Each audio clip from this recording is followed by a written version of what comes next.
This one's already in. Okay, go to the next one.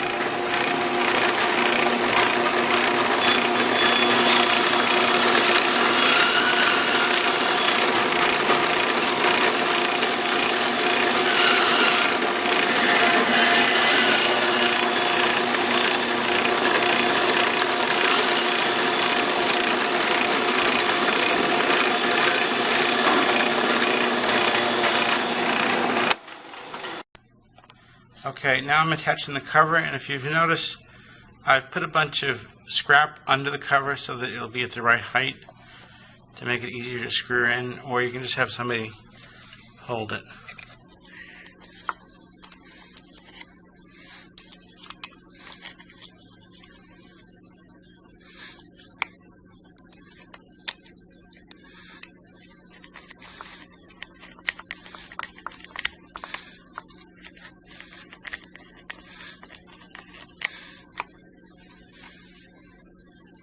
And you can actually see that the screw holds a little bit out of line. It's okay if it's a little bit off. If it's a lot off, you can re-drill it.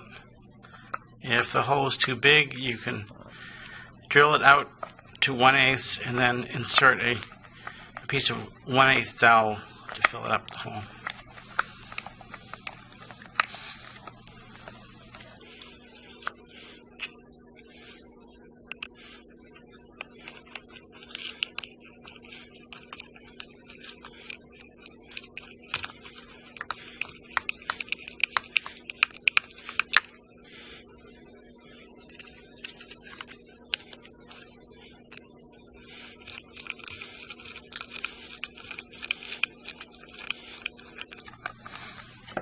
Now, if we're lucky, this will close. And it does, sort of. It's not perfect, but it's pretty good.